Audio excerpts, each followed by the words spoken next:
Nate dropped out already. Okay. No, he's trying something. He just wanted to sit in a different spot on the screen. Musical chairs. We're all going to exit when the music stops. I'm coming back. Sorry, I had to switch the connection. I was getting a lot of lag. Like, you guys all sounded like robots. I was like, all right, I got to switch and get a different connection. So it's better now. You guys are actually there and moving. So you finally switched to your neighbor's Wi-Fi, right? No. For some reason, my back porch, my Wi-Fi works everywhere except my back porch. So I have to run it off my phone when I'm out back here.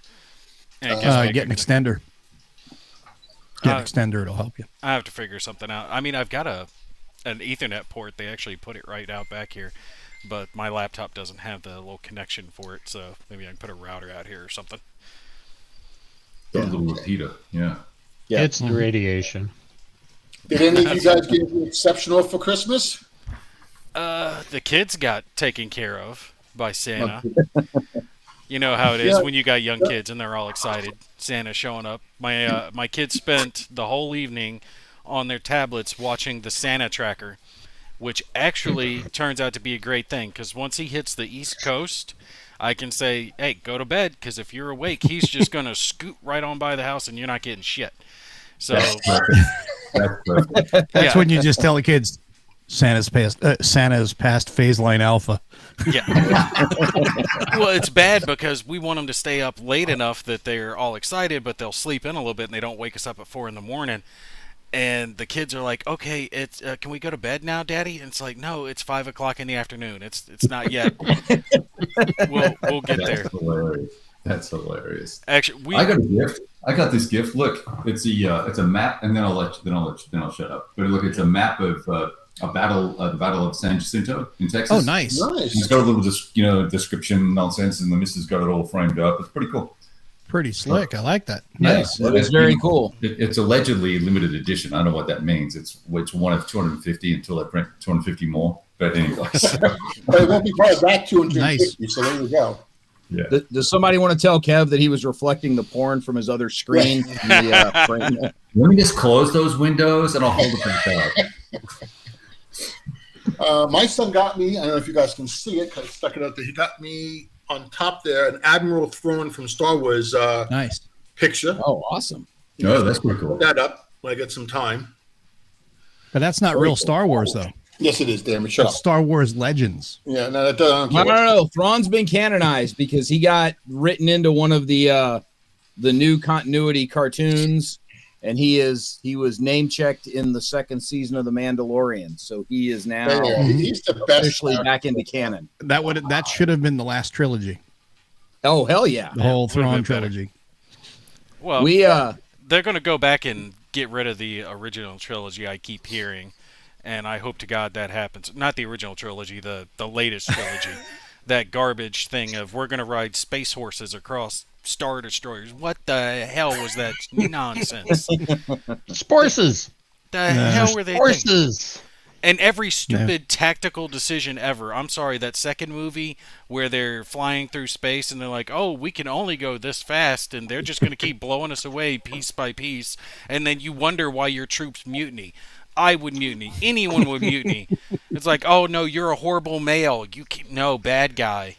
Now, look, Star Wars Tactics capped out with Episode 2 when every possible fight involving laser guns looked like Braveheart. So it's not like Star Wars Tactics just suddenly took a turn for the worse when Episode 8 rolled around. Okay, Star Wars has shot itself in the foot since the first movie because remember, before Aunt Owen and Uncle Beru, or the other way around, Uncle Owen and Aunt Beru, I should say, before those two got killed, right? They get to the Jawas, and remember Obi-Wan says only Imperial stormtroopers are this precise, and they've been a meme ever since. They've never hit their target. Unless it's a tree on Endor. Then they hit that thing hard. Oh, and did you see the meme where the stormtroopers, they're going through the Death Star, like he bangs his head off the door frame? And they left it in the original movie, but they didn't have a sound effect, and then they added the sound effect in the later version of the movie. Nice. Like the little clang on it. Yeah.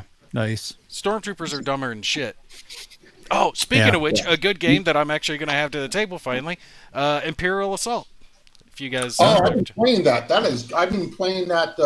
I've been forcing myself to go to game night because my youngest nephew has been, getting the gaming bug in him.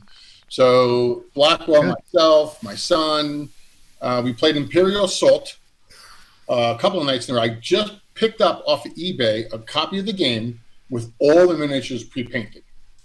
Oh, nice. Yeah. Yeah, that's right, because you don't like to paint. Oh, I can paint. No, it's I don't like to. I can't. There's a difference. And I know my limitations.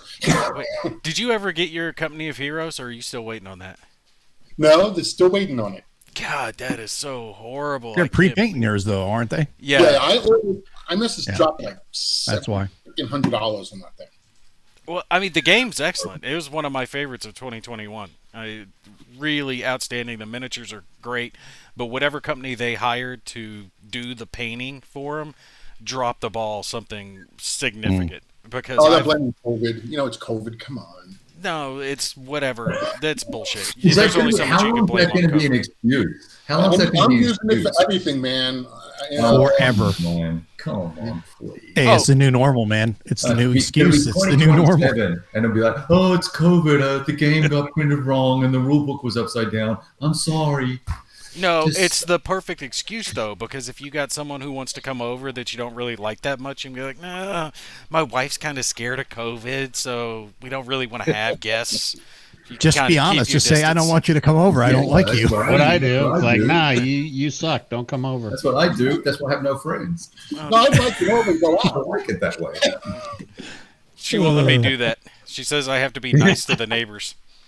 So there you go. And you listen? Yeah, occasionally. I haven't yelled at them too much. So what have you been playing, Brent? Anything? The main gift that I got this year, my wife got me an actual old school turntable. Nice. Got a little Victrola one that, and then a handful of vinyl for it, a couple of Foo Fighters albums, one of the Revivalist albums. When my wife and I moved to the East Coast back in '99 from California, the one of the things that didn't end up in the moving truck was the box of vinyl that I had out there. It was left in my my in-laws' garage. Somewhere along the way, somebody broke into the garage and trashed a whole bunch of stuff that we had in there, including my old vinyl collection, which I had a lot of pretty off-the-wall things out there. There's no way I'm going to be able to rebuild the original vinyl collection because I'm not flying back to Germany to buy a bunch of Kiss albums without the SS Lightning Bolt logo with the German reverse Z logo. Yeah, and a lot of old limited edition 12-inch Iron Maiden singles. I can't get those back, but I can start rebuilding the vinyl collection a little bit. So for somebody like me who's as big of a music nut as I am, it's kind of cool to be able to pull some vinyl back out and go old school with it. So that was. I got to interject here. It's bad. It took me halfway through your story to figure out you meant an actual old school turntable. Yeah, before you were born. I thought you meant wicka, and I'm like, what the hell? He's a DJ now. So yeah, my DJing days were many years in the past, but we did still have turntables at the radio station when I worked there, which tells you how long ago it was. But yeah, I have not had a legit vinyl turntable in 19, 20, 21 years at this point. Wow. So it's nice to have one back again. Hey, this one's pretty tricked out. It'll stream to Bluetooth speakers and stuff. That's yeah, cool. Yeah, can you explain to Nate what a radio station is as well? I grew up with radio stations, Dick. I've even seen a vinyl album. I've never heard one played, but I've seen one. I just figured I figured you for a Spotify guy. No, I don't have Spotify. Nah, Okay. Not really into it. I'll stream on my phone. That's about it. Come on, I'm old school. I'd rather play a board game in front of me than play it on Vassal, right? Digital advantages. I turn that down. I like the old school analog applications, except when it comes to music. Because come on, you guys, what? It's this damn big to hold 5 songs? No, screw that. But 10 because you have both sides. Well, there you go. See, if you want the old school, you have to have the one that has the big cone speaker thing. Yeah, I'm not that comes out. old school.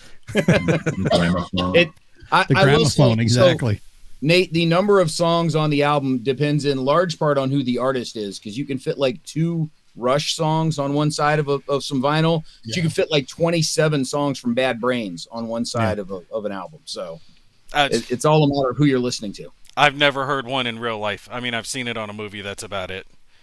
Sounds about the same. When I started driving, cars still had tape decks, right? The old school, just actual small tapes. The tracks or 8 tracks? No, not 8 you tracks. missed the 8 tracks. You missed 8 tracks. Yeah, he missed 8 tracks. I remember. Dave, I damn near missed 8 tracks. Okay. I was going That to was say the portable you shouldn't be days. too much older than me. You're not like the rest of those fogies. You should be in at least my age range. Dude, I'm pushing 50. Yeah, you're just a few years older than me. I just turned 40. That's a decade, buddy. Yeah. Look, the older you get, the smaller the time frames seem to matter, you know? I wake up, I drink, I pop, just like you guys do. Here's the thing. So the great thing about having Nate around is that I'm not the youngest dude in the room anymore, which is awesome because I've known Dave for like 15, 16 years at this point. More than that, before I had kids. My kids are 25 now. Yeah. Pretty much every room I've ever been in with Dave, I've been the kid brother. So it's great having folks like Nate around. This is awesome. Well, Dave's got that timeless look, you know, that Italian Jersey look. You know, he always stays dark, so you can't really tell how old he is. Yeah, forget about it. Could I be think the 50. funniest connection to the show, man. You don't have to keep kissing up. It's okay. I think the funniest connection though is between Dave and I is he was from Staten Island, I was from Jersey, and it turns out that he had, was it your first company, Dave? Yeah. I think it was in Aberdeen, New Jersey, which was about Manawan. Well, right there out of Aberdeen, Manawan. It was only like 10 minutes from my house. I was I know where this place is. You probably cut each other off more than once and give probably shared the state bird, of New Jersey. Did you know it's funny? Was it yesterday or the day before they had that shooting in Jersey? It was in Manawan. Did you see that? No, I didn't. Yeah, it was on the news. There was some type of shooting or killing. I mean, nothing. Really? I love how Dave says that shooting in New Jersey as though there's only one. Well, it depends on the area. That area it would be more unique. That area would be more unique. Yeah. As though there's only a singular one that you can be specific with. Yeah. I went to Woodbridge when it was safe. Yeah. Totally different world now. Yeah, Dave, I didn't realize you were 180 years old, man. Yeah. It's what's they call that? That's what the spice does for you. Yeah. The spice must flow. Did you guys watch the new Dune movie? What you think? Very brown. I did. That was the first time I ever watched Dune. Oh, I watched. Never read it. Never watched the movie before. I fell asleep halfway through it, and I was just like, "This isn't for me." Well, the first Dune was horrible, in my opinion. So I didn't see him. Gary Ardwolf actually did a really good breakdown of the new Dune movie on his channel. And I agree with a lot of what he said in there in terms of sort of digging into the movie and comparing to the books. I will say this, if you go back and watch the original Kyle MacLachlan movie versus the new one, they hit a lot of the same beats. Like a lot of the same key scenes from the books are the ones that they included in the movie, in the new one. That it clearly tells you that the guys making the original movie, which was crap, like I'm not trying to pretend otherwise, that they had picked out all the right moments to tell in the story. But the problem is because they rushed the whole thing along. It was bad delivery. It was sprinting from scene to scene without any real chance to actually develop the characters or understand what they're trying to do. The new one does that a lot better. Yeah, I have to. I mean, I didn't like the first Dune movie at all. And I tried watching it before I watched this one. I was like, yeah, God, I couldn't even get through it. I had to stop. Yeah. And I was like, okay. But the actually new one, I was not a big Dune fanatic anyway, but I did end up enjoying that. Yeah. The first 2 books I enjoyed. After that, the books turned to crap as far as I'm concerned. Yeah. Isn't there something about an emperor that's a worm? Got Emperor again. Yeah, like all I remember is there's a big emperor and he becomes a worm, and then the worms go away, and then the emperor worm dies and the worms come back. That's not quite, but that's the whole. That gets us into an entirely different show than I think what David intended. Hey, That is basically the plot line between God Emperor of Dune, which was the fourth book in the series. Yeah. Right. After that, when I'm a huge Duneophile, I got hooked on Dune when I was in junior high, and I remember the David Lynch when it came out in high school. Thought it was a great movie. Had absolutely virtually nothing to do with the movie, but I still enjoyed it as a movie. Still one of my favorite movies of all time. I was not having high hopes for the new Dune, and I was actually pleasantly surprised. And Mo, you're right. The first half of the book, the first movie, is boring as all hell unless you're a true Duneophile. Second book, the second movie, the later half of the book is going to be a lot better. I can almost promise you that. Yeah. But my biggest problem with the movie was it was brown everywhere. It's like what you haven't heard of color. You don't. Yeah. You can put paintings and paint on the inside of the buildings. I don't get why they did that. The one thing that I did love that they did in the new one that they didn't do in the original, and this is really getting into the weeds, is the symbolism of the bull and what it meant to House Atreides. David Lynch completely overshadowed that, didn't even pay attention to that in the original. So I was very happily surprised in the new one where that symbiology came in. And to really understand it, you've got to have read the book. Are we sure that David Lynch didn't try to put it in and was told to take stuff like that? Because I'm sure the original cut of his movie was like 4 hours and change. And by the time which was basically 2 movies, right? By the time they hacked it back down to fit into one movie, again, the whole thing is on speed. And so having heard some of what's come out since that first movie was made, you wonder how much Lynch might have got it more right than wrong had he not been under the pressures to cut it down as much as he had. So I will. So this is a more general sci-fi comment for movies and sci-fi world building than anything. One of the things that cracks me about Dune, but also Star Wars and so many of the others, how come every single goddamn planet in the universe except Earth has exactly one type of biome on it, right? It's the desert planet, the swamp planet, the volcano planet, the jungle planet. Like we managed to cram all of that crap onto one marble out here on Earth. Why can't, seriously, Tatooine, why is the entire thing a desert, right? There's no swamp anywhere. Why is all of Arrakis one giant flipping desert? Why not? There's no stray oasis somewhere. Well, maybe it's a sci-fi trope. It always has been. Absolutely. No, Mo, I totally get it. I'm just trying to figure out why everybody leans into it so heavily instead of like actually not fucking that up. Makes it easy because then you don't have to have multiple cultures and all the rest of it. I know. Yeah, generic. It seems lazy. Cheaper than 4 colors when you film things. You know that, right? Yeah. It still feels lazy. Sorry. Well, for Arrakis, we can get into the whole reason behind the sand trouts or why there's no water anywhere on the planet. But yes, you are correct that let's take a look at Star Wars. Tatooine, Yavin, Hoth. Yeah. Star Trek Hoth is cool. Okay. He said Hoth. I thought he said Hogwarts. Hogwarts. No, that's the other thing. Now, I know Kev was playing some North Africa game. He actually gave a game a compliment. I heard it myself. No. Yeah, I give compliments all the time. Picking on you, Kev. So what else have you been playing besides the North Africa game? You seem to really enjoy that. I like the video. Yeah, I'm enjoying it. It's a good game. Let's see. So I did a lot of Civil War the last few months. So just wrapped up Thunder in the Ozarks and to take Washington. That was pretty cool. And then I've got the old SPI magazine Nordcap set up. I'm about to get started on that. So I'm kind of, geeking out on that. I think that'll be fun. And then might actually have this really cool game called World at War 85. I've got that out next to play. Yeah, it's kind of iffy. Is that one of those Kickstarters? Yeah, I think so. Yeah. Those are so underdeveloped. I don't know. I can't believe you got that. Flash in the pan. And they always show up late. Yeah. Yeah. It's the end result that counts. I tell that to my wife, I tell that to my kids, and I'll tell it to you guys. So there you go. So now Gimpy won't cry. Combat Volume 2. Yeah, that's gonna be a good one. He got both 1 and 2.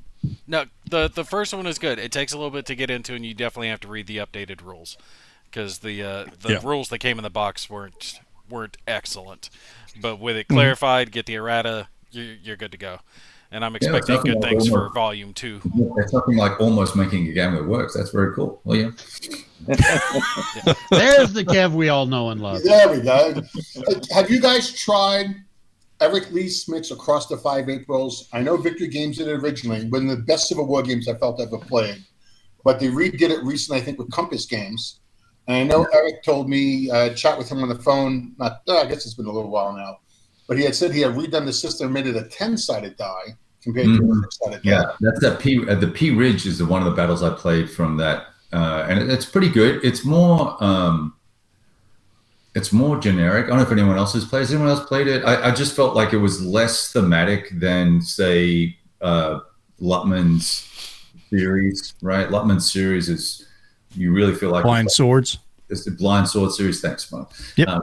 Playing the, you really feel like you're doing Civil War stuff, and the maps are very engaging. And obviously, I think the line of battle is, if you want to get more technical, then that's a really, really excellent, clean system. His just felt pretty light, and I think you lose something there. I didn't know. If I didn't know it was a Civil War game, I really wouldn't know what I was playing. The thing I liked about it was you never have that, I get to move and I get to attack. Yeah. I like that because you just never knew when the Confederacy was going to attack, the Union was going to attack. And I like the idea that, like, if you're playing a certain Gettysburg thing, I think one of the Union forces got their chip in the cup twice. Yep. Because it was twice. And I like the way that added flavor to the units. And I like that I couldn't have my plans nor be planned against on a systematic sequence of play. That's what I thought it brought to the table. Yeah. The chip pull works really, really well with Civil War stuff, I think. It's great. So I think you nailed it from that perspective. And the maps are really nice. The counters are really nice. No, chip pull works with it works with everything besides just Civil War. Worked really well with World War 85, the World War II version, Nations at War. Yeah. It's other systems, but he did it first, I think, because he did it also with Panzer Command, which was also one of the early ventures into that type of system of play. Yeah, Kev mentioned the P Ridge scenarios out of Across 5 Aprils. Mike Colello has been playing that one over on our site. He just part 7 of his series went up actually this morning on our site. He's chunked up his videos a little shorter than they used to be, and he's been playing the P Ridge scenario out of Across 5 Aprils in video and the whole thing. So he's up to part 7. He's probably got at least 2 more to go before that's awesome. Up. That's cool. Nice. But yeah, he's been running that one on our site for a month and a half now, and that's what Mike does. One of the things that's great about Mike's videos is that he plays the game all the way to completion. Sometimes that last episode kind of hurts a little bit to get all the way through because you kind of know what's going to happen, but Mike's not quitting on anything. He's going to get all the way through the whole thing. That's awesome. So you'll see it all. But yeah, he's been doing the P Ridge scenario from Across 5 Aprils for a while now. So he's really dug into it. Yeah. So have you got anything on the table there, Mo? Anything you've been playing? Lately, no, I've not. I've been so busy. This past month and a half has just been kind of nuts. And since just leading into mid-November, and then it got really nuts after Thanksgiving, and one more day tomorrow at work, and then I'm off for a couple weeks. So I'm looking forward to actually getting to not be running around all the time and get some gaming in, because I got Assault at Red Horizon 41 I got to play, and a prototype of Purple Haze. So those I'll be playing for reviews. So I'm looking forward to that. And then Kevin and I did start a NATO game, but was kind of just a putzing around type of game. But one of these weeks we're going to get back into it for real. Yep, I'm looking forward to that. Start playing, because that's a real fun game.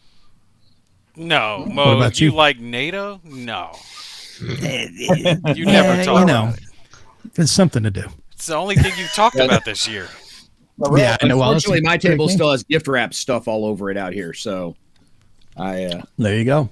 most of November and December, I lose my game table because my office is out away from the rest of the house, and so my game table becomes the gift wrapping table. Santa left What was evidence. the last thing you played, Brent, that impressed you? From this past year, so I poked around some with MMP's Iron Curtain, and some of the scenarios I think probably needed an extra trip or two through the playtester, but by and large, they're pretty good. What I like is it's a great kit to develop your own, to kind of explore a variety of options through that Cold War goes hot in Europe. So that's always something that's fun for me. Great. Anytime you can do Cold War stuff, it's moth to a flame for me, right? Because I've talked about it a bunch on our podcast over the years that it's Cold War stuff has a lot of meaning for me, in part because I was living in Germany through the middle of the 80s, and so we used to get the games, and the first thing we do is open up the map, try to find where we live. It's if you're living in the States and you want to fight a battlefield over your hometown, you got to hope a Civil War shootout was somewhere near you.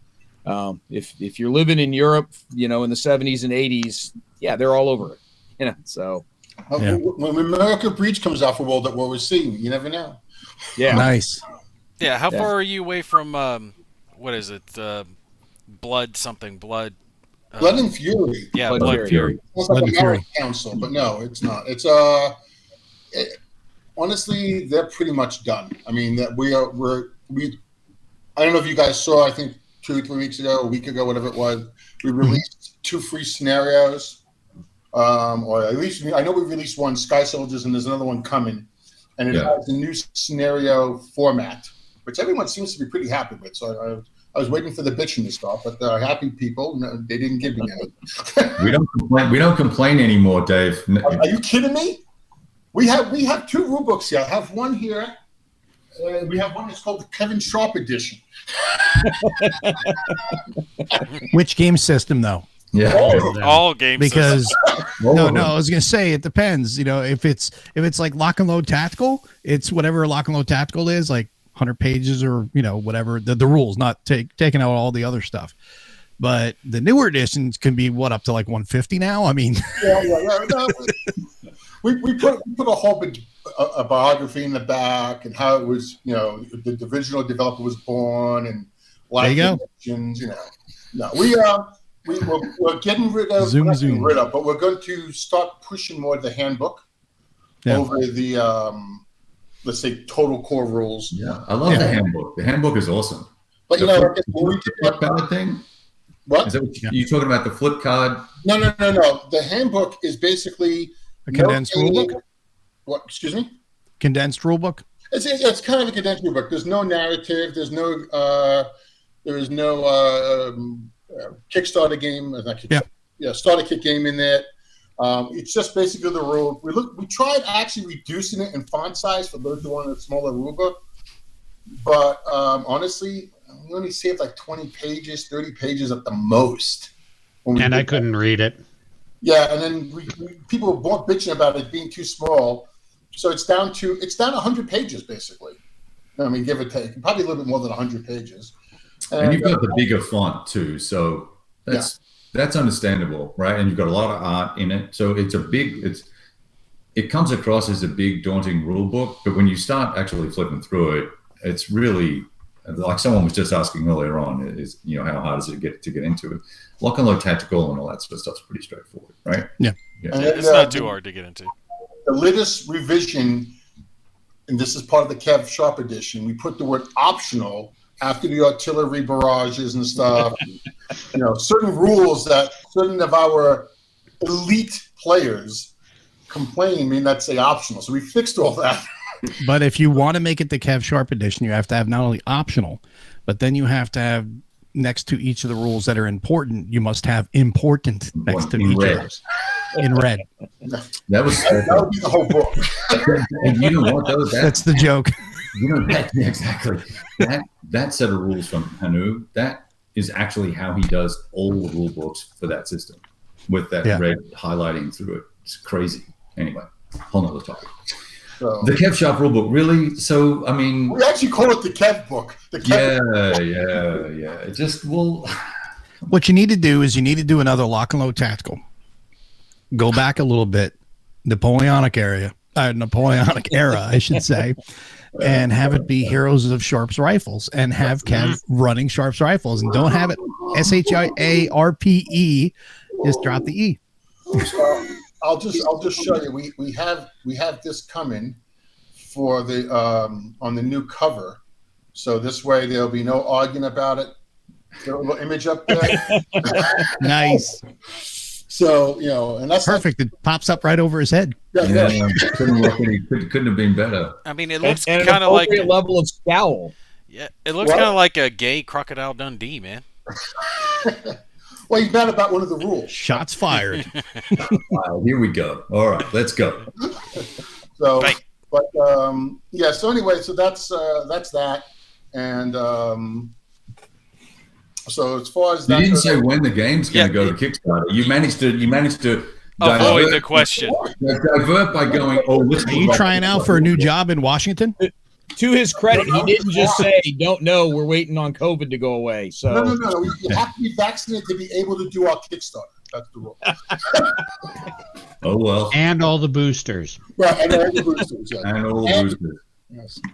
No, in all fairness, really early in January, maybe even the first week, but very quickly in January, Heroes of the Bitter Harvest is going to go on to Kickstarter, followed directly by Blood and Fury. Okay. Anything else? I don't know yet on a date. Basically, because I'm going to be honest with everybody, I don't want to print in China. I've been saying that for years, but I really don't want to print in China. You got no choice. Yes, I do. There's always a choice. You got money. You got choice. Well, yeah. That's the point. You got money. You got choices. Well, let's put it this way. I have a lot of my own printing stuff, and I have a printer now. And we're going to see some changes, I think. I put point blank. Not the printer we've talked about, the 87 one. No. That guy. Okay. That guy needs. That was smoking some severe crack. He needs a shot. That guy was smoking crack laced with fentanyl. I actually and Drano. I gave the point blank game to China, and I got a price quote, what I expected, and I gave it to a U.S. printer. I was thrilled. I found the U.S. printer. He prints games. I'm not going to say who he is because I'm not looking for anyone to write him nasty letters. He literally gave me a quote of $87 a game. I'm not exaggerating at all. Okay. To put that in perspective, China's charging us about $17. It's $20 to be safe. Yeah. Yeah. So you get an idea of the price break. I just don't want to take the 6 to 12 weeks it might take to get it there.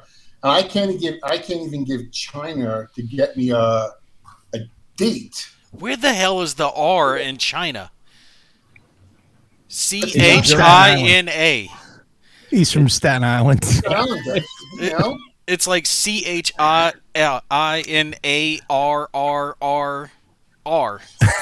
It's okay, Marine boy. Just calm down. China is another way of saying Ruskies. You know that. They'll hug your ankle. It's all right. Okay, so you're going to get it printed in China or wherever. Well, I'm still working on it. I could say China. China. Okay.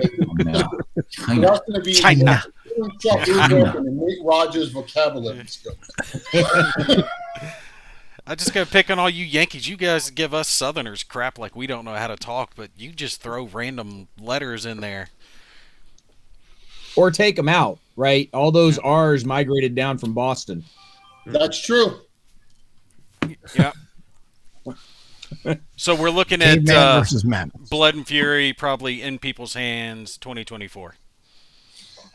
Jay, the great thing about a lock and load prehistoric is you can still use a Kev Sharp counter. Boom. Now we got shots fired. All right. That's good. I like that. Because you know what? He'll have a spear and it'll be sharp. Yeah. No. Private Public is right there. Those Nobody wants are two big ones. Kevin, somebody wants to know why we call it the Kevin Sharp rules. Just for those who don't know. Look. Let me say this, Dave. It's just, here we go. It's kind of like your Star Wars, right? So you've got your canon, you've got your things that have been core, and then you have new things and fluff and change. And I'm trying to be probably the only person that is saying, hey, why are we making that change, and what does it change the game? You're not the only person. Yeah, you're not the only person. That's good. You're just the only vocal one. You are the poster boy for the change, though, or the non-change. You're just the most vocal. So yeah, I was gonna say, Kevin, it's not you're the only one wanting to change. You're the only one with a YouTube channel with 10,000 subscribers. And we love you, Kev. I don't really quite have 10,000, but that's okay. Yeah, he's at least up to 18,000. Me and my dog sit and watch all my videos 100 times. The cat likes to get online too. I've noticed that. Oh, you can tell. Yeah. So anyway, that's why whoever was asking that dumb question, that's called the Kevin rules, is because apparently I'm a whiner. So no, actually, all you guys can thank Kev Sharp for the 5-0-5-1 rule books. More 5-0 than 5-1, because I watched him play one day at Jeff Newell's game show. Game on tournament. Yeah, and I was watching him play with, I think, who you were playing against, but you're playing Heroes of the Pacific, and you guys kept going through the rule book. And I wrote down, or I noted. It's like watching ASL. Yeah. And I just said, oh, this is not the way we play in the game. And that's what born that. But I think the end result was good for the most part. Look, I think 5-0 in the end, it's bigger than I thought it would be, but it's a lot easier to find what you're looking for, number one. And number two, I was playing in a tournament, and I didn't want to beat the guy unfairly, so I wanted to make sure I wasn't cheating, because I always get the fucking rules wrong. So so I want to make sure I didn't rip the guy off. I ended up beating him, and I think it was the final you were watching, right? And so I watched. So I had to make sure I wasn't doing anything wrong. So what'd you win? Huh? What did you win? Copy of his friggin' lock and load game. I forget what I gave it to him. I gave it to the guy, I think. Good choice. Well, I had it already, so it's like, I got this already. I got the bragging rights. Here, you can have the games. Yeah. I just wanted to beat. I was in a tournament one Thanksgiving weekend at Gamers Armory here in town, back at the old location, and we get into the final. I want to say it was like a Dominion tournament or something. I don't remember exactly what it was, but we get into the final, and the grand prize is this, and the second prize is this, and third prize is this. And I'm looking at him going, well, I already got the one from the final, but if I finish second, then I get like the $20 store gift certificate, which I can use to go buy a bunch of stuff I don't already have. Right. So I threw the final to get finished second, so I get the. And I told Scott about it afterwards. He's like, dude, if you'd won, you could have picked the second place prize. I'm like, well, now you tell me. That would have been the better thing. You could have won and said, you know what? You played so good. I'm going to give you the first place prize. I'll just take the $20 gift certificate. That's what I wanted all the time anyway. Yeah. So, I mean, the $20 gift certificate didn't make it out of the store, right? You know what I mean? Right. There you go. I didn't realize you were that close to me. Gamers Armory is my joint. That's where I go. I've only told you that how many times? My memory is jack and shit. What do you want? I'm lucky if I remember what I got up and went to a different room for. All right. I've known Scott since before he opened the brick and mortar store. No kidding. Yeah. So yeah. I ended up running into him at the WBC, and we hadn't talked a whole lot before that, but I said hey to him there, and he's like, I thought I recognized you. You're a Gimpy, right? And I was like, yeah. And he's like, you come in the store all the time, because I was going there to play X-Wing. And that's when I started talking to him. I was like, well, yeah, send me some of the stuff for the store, and I'll promote it on my channel. He actually told me the other day that, or actually it wasn't him, it was the blonde kid, Mike. Andrew. I know who you're talking about, but I don't remember his name. I know Mike.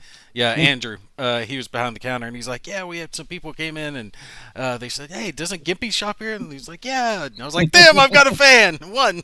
Awesome. But, we did our, back in June, we did our opening happy hour for the ACDC live from Gamers Armory, and we're going to do the one coming up in January when I'm on with Mo for the opening show. We're going to do that one from Gamers Armory again. But tell us about the show, because I don't know how many people know about it. Then you might as well plug it. We won't look at you too badly. No. You guys are part of what I'm waiting on to finish the game of schedule testing, so I can. That's all Dev. That's all Dev. We're passing that buck, ain't you? We are planning on fulfilling all the time slots that you want us to. It's just we need to get a little bit creative because one of our guys who is going to be the GM is not going to be able to do it. So yeah, we're still working on it. But we do plan on fulfilling our obligations. No, that's fine. So the announcements have been out. We just don't have the registration site open yet because I'm still trying to get the last of the schedule listings in place. But the next Dragoons ACDC is going to be MLK weekend. So the ACDC is the Armchair Dragoons Digital Convention. Don't ask how the letters got arranged, how they did. It's a long story. Hey, let me do me a favor. Messenger me or text me the URL, anything you may have for, and I'll put it on there. Yeah, I'll send it just a second. But so it's a virtual convention, so we're all online. So as Mo has said, this is Pajama Con, right? You can do this in your pajamas. The great thing about it is you don't have to make any travel plans. We're going to start Friday afternoon. We're going to run all Friday, Saturday, Sunday. For folks in the U.S., it's a holiday weekend, so you have Monday off to recover. That's awesome. But because we're virtual, and so we're going to have folks, a lot of folks from Europe playing as well. We didn't want to cut too much into their Monday because they're not off on Monday. Right now, I think you guys, Lock and Load has 8 or 9 events on their total. We've got Lock and Load Tactical. We got World at War 85. We typically have a bunch of those events with us each one of these weekends. And we're adding some Point Blank events this time around now that Point Blank is out, which would be really cool. We have 5 total online Kriegspiel games coming this weekend. We've got 3 of them being done by the guys at IKS and 2 of them being done by another one of our locals here in the Triangle area by Peter Robbins. So we're going to have a Guadalcanal game. We're going to have one, I think it's a 7 Years War game. And then the guys from IKS that are doing the other 3, they are doing a series of linked games. Devin, it's kind of like what you guys did with World at War 85 a convention or 2 ago, where the scenario 2 picks up with where scenario 1 left off. So what happens in the later games will be dependent on what happened earlier, which would be kind of cool. Falling Sky from the Coin series. The designers of Robotech Reconstruction are going to be there with a couple of them. The designers from Song for War, which is going to be it's an upcoming Mediterranean theater game. It looks kind of like Axis and Allies, but it's a little more tactical and a little less production focused, which is kind of cool. Mike, yes, it's Vassal, Virtual Tabletop, Roll20, Tabletopia, all of those. We are going to be using Fantasy Grounds for one of the events this time. We've got one of the GMs who helped roll out the Twilight 2000. You're going to like this, Kev. So we're going to have a T2K game as a part of all this. So it'll be the first time we've ever done an RPG at one of the ACDCs. That'll be fun. And I'll tell you, so Mo was one of the main dudes driving the train on the talk show side of things. We've got probably the best talk show lineup we've ever had for one of these weekends as well. Should be fun. Yeah, you've got the dude from Phalanx talking Purple Haze. We've got Bruce coming back to talk Air and Armor. The designers from both Robotech Reconstruction and Song for War are going to be there. Tim Densham from Catastrophe Games is going to be talking about his new company. And we've got a couple of the usual happy hours and such. I'm very familiar, the guy with the new company. Why does he sound familiar? Tim Densham he's Hellcat 6 online. He's the guy that published Zermatt that just finished the Kickstarter. Judean Hammer, USS Laffey. So that's who Tim is. It's not this Friday, Mad Cartographer. It's MLK weekend in January. It's 14, 15, 16 January. And what we've done with the Dragoons, so we've done a bunch of virtual conventions over the last year and a half now. This will be our 5th virtual convention, just war game convention, not counting the RPG when we did or the Connections conferences or anything. But what we're doing going forward is we're going to make MLK weekend our virtual convention every year. So folks can plan on that weekend. We're going to have a virtual convention every year. So Jay, the registration's not open. Just a second. I'm going to stick the link in the chat for Dave to throw up there and let him copy it over. It's a little long there. Sorry, but there it is. So he can post that into the YouTube comments for y'all to grab and run. When are you doing your chat session? Since you're going to be guest, I can stop by since it's so close to my house. Yeah, so we're doing Friday evening, but Mo, do you remember the time? Are we starting at 6 or 7? I think it was 6. I think it was 6. Yeah, well, at least for me, it might be 6 my time, 7 so your time. 7 hour time. Off the top of my Yeah, probably, hang on. Yeah. I can tell you just a second. He can pull it up because I don't remember the dates and times exact. I mean, I know the dates, not the times. Yeah. The registration's not open yet because I still had a couple of events to finish putting into the schedule. The guys from Ad Astra are going to be back doing some space dogfighting stuff. Mo, I've got us down for 6 p.m. my time, which is 5 Okay, p.m. so it's 5 o'clock my time. So it's the other way around, 5 and 6, not right. 6 and 7. Yeah, if you're good with it, Brent, I'll take and shoot by and join you guys. I mean, I can't stay there the whole time. Yes, I will remember. I'm actually going to jot down selective memory. No, you just got to text somebody. No, dude, it don't work. I know that. No, it's gotten bad, man. They changed up something to do with my damn seizure meds, and ever since then, my mind's just been blown. I've had a hard time just keeping anything in there. I've got so many notes around my computer just to make sure I don't forget things that I'm trying to do. But yeah, that sounds awesome. I'll definitely swing by and hang out with you guys for a little while if you're cool with it. Yeah. So Mike is asking how the players get paired up. So once the registration goes live, it's registration just like any other convention where you sign up for a specific event that gives you a specific time for that event, and the GMs will hook people up. We have GMs that will tend to approach things in 2 different ways that they will approach things. So first of all, it's a multiplayer game that's just beyond 2 players. That's easy, right? Falling Sky is a 4-player coin game. We put 4 people in it, and they play the 4 roles. For something like the Lock and Load Tactical World at War that aren't necessarily multiplayer games, in the past, so what Devin and Keith have done is they've put 2 dudes on a team together, kind of making decisions together on that one side or the other. The other thing that folks have done, and I think Stefan did this for one of his Lock and Load Tactical games, is he ran 2 simultaneous tables. So he put players in 2 different Vassal games where they were able to watch he was able to bounce between them to keep an eye on what was going on. Wow.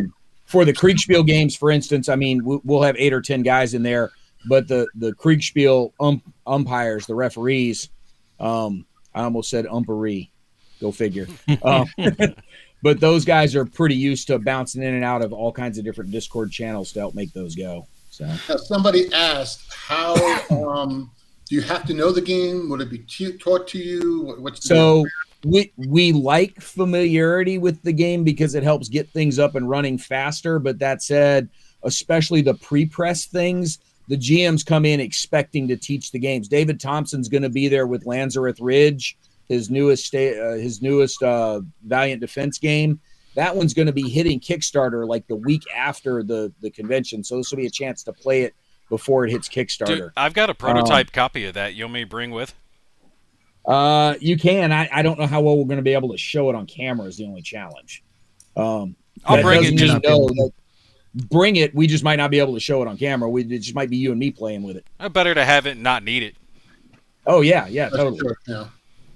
Totally. But yeah, we set up over at Gamers Army. We set up right next to the wall of ASL so we can pan the camera over there and make everybody jealous. We do that quite a bit. He's one of the only ones in the area that carries any decent selection of war game shit. You know, Atomic Empire barely has anything. Game Theory has maybe 1 or 2. The old place, Event Horizon. Event Horizon. Yeah, they went out of business, right?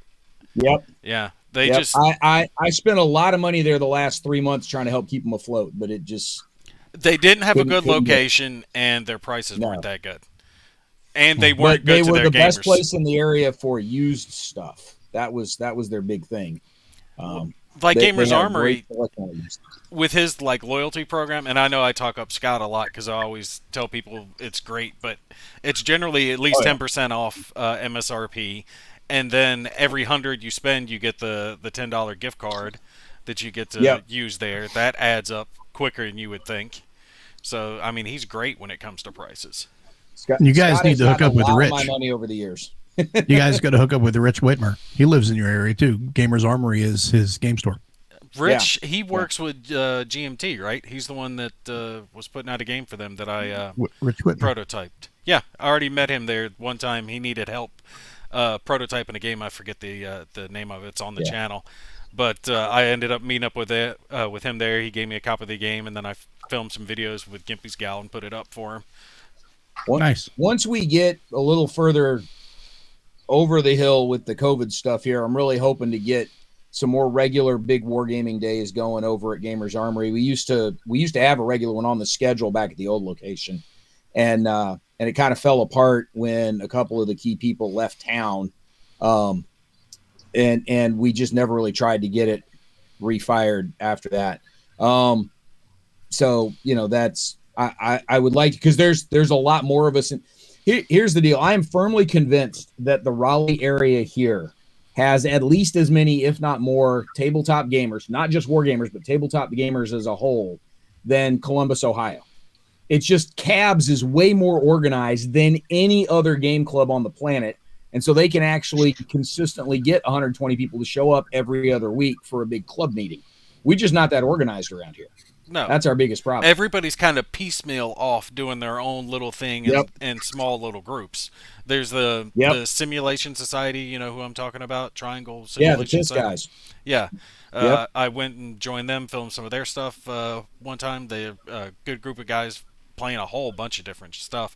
But it's like that. They're all off doing their own thing, and especially since COVID happened, everything just died. It all went. But that's awesome that you have that many players. That's really cool. Yeah, that is good. It's a good problem to have. We've got a really good, consistent playing community around here. It's just all of them are all in their own little cul-de-sacs and don't really come out to the town square very often. So I'm hoping we can get a little more of that community feel going with the folks around here.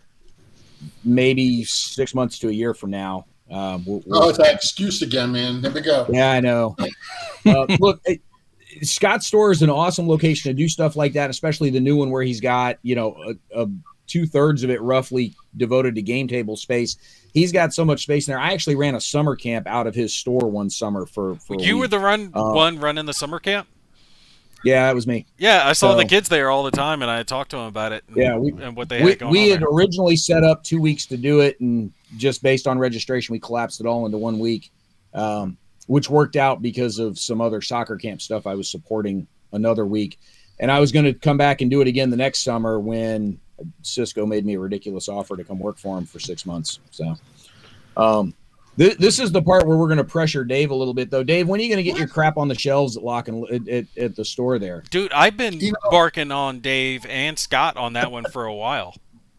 You know what? I believe, and I could be wrong, but I'm pretty sure Darren, the other D in my company here, talked to the guy, but nothing came of it. But my plan is to get Darren out of the production with this new printing company we're setting up and have him just work on distributors and stuff like that. Yeah. I mean, honestly, I'm not even sure how well the print's going. I'm talking to major people, and they're lucky to be printing 1,000 games. And I can't, unless you're printing, a game every month. I don't see how anyone's going to survive with any real team on there. And everyone knows these games don't design themselves or develop themselves in 24 hours. Yeah. So. Well, it's like I told you, though, before. Some of those magazine games are. They're smaller, though. Like some of the other war gamers or war game publishers, their box might have a few paper maps and a couple of counter sheets, and it doesn't feel that heavy. And then if you get like a Heroes of box on the shelf that's 3 inches thick, it's got a lot of heft to it, and it's the same price as this other war game, it's going to catch someone's attention when they've actually got it in their hand. That's why you really need to get it on the shelf, dude. Well, like I said, we're going to be looking at that. I'm going to see how the production goes. Everyone's just saying, "Oh, you're dropping board games from computer games." I'll tell you, if I could get away with it, I wouldn't heartbeat. It is so much easier than the board games, production-wise. Look, I'll tell you what. You just send me a big selection, and I'll make sure some of it ends up over at Gamer's Armory to go up on the shelves. Be careful, because I may very well do that. I've done that before, actually. So look, is it cheaper? Trust me, when Dave needs help shipping, he has no problem asking you to help ship. That's right. Coming from the dude that made 2 trips in his car to the local FedEx to get all of his shit shipped over to Origins 1 year. Are you still doing Origins, Brent, or no? Yeah, we are. So this past year, again, COVID stuff, October was the primary problem with it all, but also had, some folks were complaining about some of the masking and, capping on people at tables and such. We had Origins this year, and I'll tell you, it wasn't big. They only used 1.5 of the 3 big exhibit halls they're normally in. But it really felt like Origins, and it was great. It was great to be back in there with all those folks and being able to sit down and actually play games. We had a very limited crew just because we only had so many people available that could take the time to be up there in October. And so there was me, and Gary was there, and Rick Billings was with us, and Bob Fix GM'd some for us. So instead of our usual 60-something war game events, we only had a dozen-ish. But it was a great time, and it was great just to be back in that environment. It was a ton of fun. I'm hoping they can pull off this summer, and that shit doesn't go sideways again. Yeah, I like to go back to where Nate, Mo, what was the WBC? Yeah. No, that's a good I'm one. hoping it would be nice. The kids have fun, plenty of space. Yep. I mean, that's key for me because I got to take the fam and the kids with, so I got to have a place where they can. That's actually why we invite you. Your wife is pleasant, hangs out, talks with us. Yeah. Evidently, Darren thinks she's a table girl, or what was the? Yeah, I think it was. Booth babe. Yeah, that's what Darren. Dude, that made her night. She was like walking around with a big head after that one. So, Mike, I don't think we don't go to PresCon, okay? But I forget the gentleman's name, but there's somebody there that represents us and has our games there. I don't know if he's going this year. I don't know what his actually, I probably should link up with him and find out how he's doing. But after the new year, we'll see. But, nothing stops you from just hopping on a plane and going and play games. Debbie and I talked about that actually we have to make it an official meeting. We'll have to talk over breakfast about something, and then we just play games. What has been the non-war game that you guys have maybe tried this year that I will say it's Battlestar Galactica, and I really enjoy that, and I hate to say this out loud. I know I'm going to get so shocked. I've actually been playing Gloomhaven. I know. I'll take a moment of silence here for that one. What are these non-war games you speak of? Yeah. Gloomhaven is good. There's no hate on Gloomhaven. Struggle. I like Gloomhaven. Twilight Struggle I haven't had the opportunity to play. I haven't played it. I was just making the Twilight Struggle isn't a war game joke. Yeah, no, I quite like that game, Twilight Struggle. I don't care if it's a war game or not. I think that's pretty enjoyable.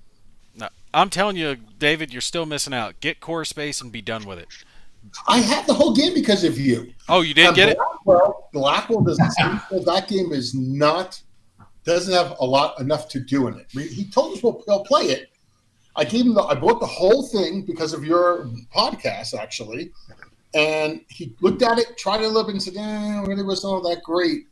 The other thing we played that's not a war game, which I have to say he was kind of on the money, was the new Aliens. What is it called? Another Glorious Day. I have to say that was pretty much a scoot and shoot game. There was not much to do but shoot and run or charge and run. Well, you're fighting Xenos, so I mean, what did you expect? An in-depth tactical game? I mean, it's literally just running around shooting stuff. It's like Zombicide almost. Yeah. Kung Fu fighting. That's got to be one of the best card games I've ever played. We used to play every year at Origins. We'd spend every night at the bar playing that game for hours. I think Jay has the best non-war game, although that actually would be considered a contact sport. war game itself. Going to the DMV. No. The great thing about there's two great things about Kung Fu Fighting. First of all, the games go so fast that you really don't care if you lost this one because you're going to play 2 more in the next half hour no matter what. They go quick enough that you'll play 9 in one sitting, and you might only win 3 of them, but you had a lot of fun with them. But the other thing is Kung Fu Fighting is one that you can legitimately play competently while significantly inebriated. Yes. It is easy enough to pick up that there is no problem playing it after putting a few beverages down. Yeah, they have a sword fighting one, but it's not as entertaining as the Kung Fu one. No, oh yeah. Part of the fun of Kung Fu Fighting, because the whole point is it's martial arts brawling Hong Kong cinema style. So the whole point is to make it feel like the movies, which of course brings out all of the bad movie accents as a part of all of that. So that's part of what makes it so much fun. Yeah, Captain Darwin's one of his great lines to this day was, "Your Kung Fu is weak, old man." You know that one? Yep. Your Kung Fu is weak. So, yeah, there's plenty of those. Nice. Yeah. You can be in the panda stance, which is great because it gives you a certain kind of defense. This was before the Kung Fu Panda movies too. See, that's where I would just go right to the crane technique because no kind of defense. But you can also in the panda stance, you can eat the bamboo pole to regain some of your strength. It's great. All right. So. Hold up. I'm looking up a name of a game. All right. This Kung Fu one you guys are talking about sounds kind of like one that was just on Kickstarter, Senjutsu. Did any of you guys see that one? I'm not sure. Now, the Kung Fu Fighting one we're referring to did go up on Kickstarter about 2 years ago for the reprint. Yeah. They redid the art with full color art and stuff. It's from Slugfest Games, is who designed the one we're talking about. Right. Yes. Is it just like two people fighting each other, like you're playing cards? No. Or something? You can play up to like 6 players with this one. Oh, okay. It's a big battle royale. The Slugfest guys are the same people that did the Red Dragon Inn series of games, which is sounds like you need to do a gladiator one like that. Instead of doing the Kung Fu Fighting, do gladiator fighting. They've got the Kung Fu Fighting one. They have another one called En Garde that is very similar to Kung Fu Fighting. It's musketeer, swordsman, swashbuckling kind of thing. It's not quite as much fun because there's not quite as much attitude built into the cards. Yeah. Is why. There's a lot more attitude built into the Kung Fu Fighting cards. Is part of what makes that one so much fun. But the Red Dragon Inn series is a blast also. So if you get a chance to check out any of those, I haven't played that actually. Yeah, that's the one. Basically, it's you're the RPG party who just finished looting the dungeon, and now you're at the bar. And so it's everything that happens at the bar while you're telling tall tales and buying each other drinks and gambling your loot away and everything else. So it sounds like you're just wenching and drinking. Exactly. Kind of Unless game. you're playing the wins, in which case you're waitering and drinking. So See, Mo's smiling, Kev's smiling. I can see a game coming on when we get together finally. That's not going to happen anytime soon. I just don't see it. I was hoping it would happen in 2019. It didn't. 2020, it didn't. 2021, it didn't. Maybe in 22. We'll have to cross our fingers. Eventually, it's got to hit your way, buddy. Well, it all depends. I mean, you think about it, WBC is middle of summer. Summer is the big vacation time. It's July 4th and all that stuff. And what always seems to happen around the holidays? I knock up the wife? No, aside from that. It always seems to be a new variant, and now we got to lock down or we got to whatever. So nobody travels and it becomes a problem. So every time I turn around, she's coming to me. I'm pregnant again. Damn it. I'm done. Well, you know you can fix that, dude. It's just too much damn fun. What can I say? It's a really easy fix. Nope. No need to fix it. Obviously, you're not social distancing. That's the problem. Yeah. That's what I was going to say. Social distancing. Yeah. Wait, what's that baby? You ever see that onesie for a baby says mommy and daddy didn't keep 6 feet away? Yeah, that'll work.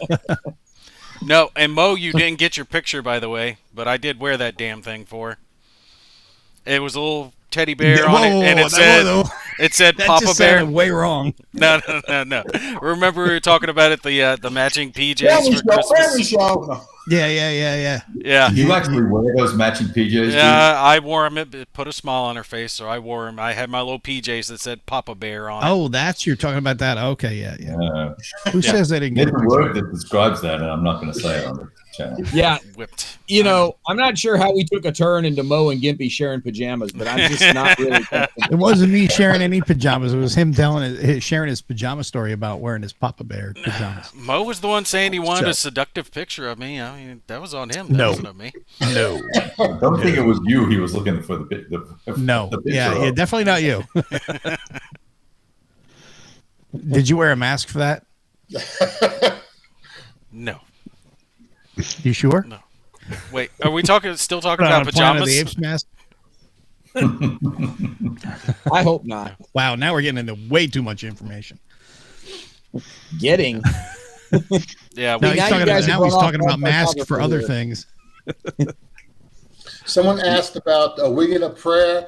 I think it's a 2.5 update, which I'm going to post. I just haven't done it yet. Maybe I'll do it after the show. It's a free update. If you already own Wing It a Prayer, it'll, Jen, I forget his last name, but he did a phenomenal job just tweaking the rules and updating things. And we're going to make it a free update. So if you have it, you can download the files, and it'll be on all the normal places you find things. So it's coming, guys. I am trying my best to keep up here. Devin keeps slowing me down, asking me questions about lock and load, and it's just nonstop. Blame the fat kid. You notice Devin's being extremely quiet. Devin, you've lost a bunch. You've lost a bunch of weight though, Devin. So that's I Well, that was lost his a jab lot at Dave. He said, blame the fat kid. Yeah, I know. I heard that. I heard that.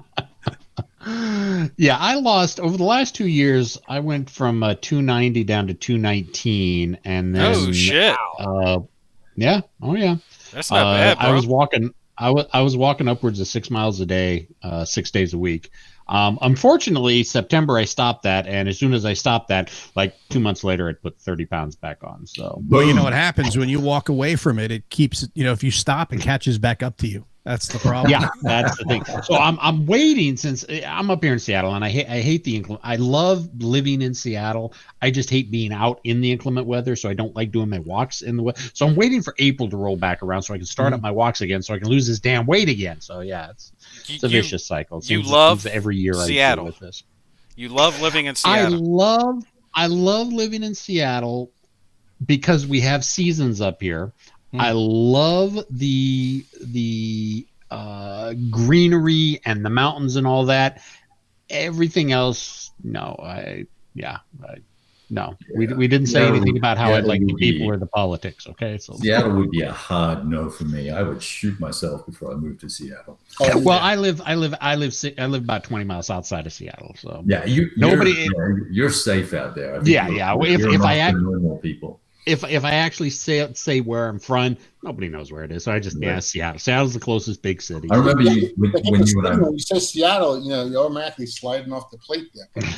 Yeah. Whenever you came to the Game On thing, didn't you have to go over a mountain pass or something like that? No. I'm just down the I-5 corridor, but yeah, I do know about the passes. So. Donner Pass. No, that's not in California. Was that California? I thought that was Colorado. I think Donner Pass is. Well, the Donner Pass is it Nevada, California state line. Yeah, I was going to say it's California. Yeah. Yeah, it's just the California side of that state line up there. What games that haven't come out yet are you looking forward to? Sacred Oil. Sacred Oil. He's going to say Sacred Oil anyway. Sacred Oil. I'll take Sacred Oil for 1,000, Alex. I'll take Sacred Oil for $1,000. Yeah. Your Sacred Oil, Pacific War, Herman's Pacific War, Simonich's Salerno, and then Compass has a whole bunch of games that are desert focused, Tobruk and a couple others, but I think they're not going to make it in 2022. So, Third World War, Frank Chadwick, super excited about that coming out. Enemy Action, Kharkov. Iron Armor. Yeah, no, really? I don't like that. You don't like the Enemy Action series? No, it's kind of. I don't mind it, but I'm just not excited by it. Love Enemy Action. Great value for money. How's what that? About you, Mo? Well, Sacred Oil, of course, that's coming out real soon. I'm going to ask them, what is Sacred Oil? I haven't even heard of this. Oh, it is a holy oil game. No, you have not Thin Red Line games under an iron sky. Okay, so you should have led with Thin. Deadly Northern Lights. Okay, Sacred Oil is the finish of the trilogy of the big games. Yeah. So. Okay. And if you had watched Whiskey Charlie, where Kev was hosting while I was out for like an hour, you would have seen it. He did a great job hosting. Once I turned up, I did a good job. So, that one. And then, of course, Third World War. And then Combat Volume 2. That one's coming out soon. American Tank Ace. Iron Armor, of course. That's going to definitely be, I think that's going to be really pretty wicked. Yeah. Yeah. So there's a lot. Yeah, that one. Yeah. That one looks really wicked from, Will that happen this year? Next year? Yeah. Oh, no, that's going to happen this year. 22. 22. Okay. Well, then, yeah. It won't happen this year. We only got 2 days. Yeah. That goes right to the top of my list. Yeah, I'm excited about that one. Yeah, that one should be interesting. It's in final testing now. So I'm looking forward to seeing how that ends up. I think it'll be pretty interesting. And Rich Whitmer, A Most Fearful Sacrifice. I am not a big ACW guy, but that one really does look interesting. Fearful Sacrifice. Why does that sound familiar too? Gettysburg. Oh, that's Herm Lutton. Yeah. Herm Lutton, the big Gettysburg one. Yeah. Yeah, it was on Kickstarter a couple months back. Yep. And then there's this Blood and Fury thing I keep hearing about. Yeah. So Flash in the pan. And so looking forward to that too, because it's been a harvest actually ships in 2022. As soon as Bitter Harvest, yes, another one. As soon as it hits my desk, I will promise you I'll play it. Okay. Straight away. I'll clear. I'll just swipe everything off the table. Kev, you're doing some Heroes Against the Red Star action right now, aren't you? Yeah, that was a play that I hadn't posted yet, but yeah. Yeah. Hey, Kev, how did you like the new map designs compared to the old ones that came in the original game? The 4Ks? I like them. I don't know, like I wouldn't, if you're going to use that style going forward, I think that's great. Yeah. But I wouldn't run out and like buy them all to swap them all out if that's what you're asking. But I like them. I think they're more detailed, and I like the artwork on them. They're great. Yeah. Yeah, Vietnam 6575 is another one too, obviously. Yeah, I pre-ordered that one. I'm looking forward to that. Yeah.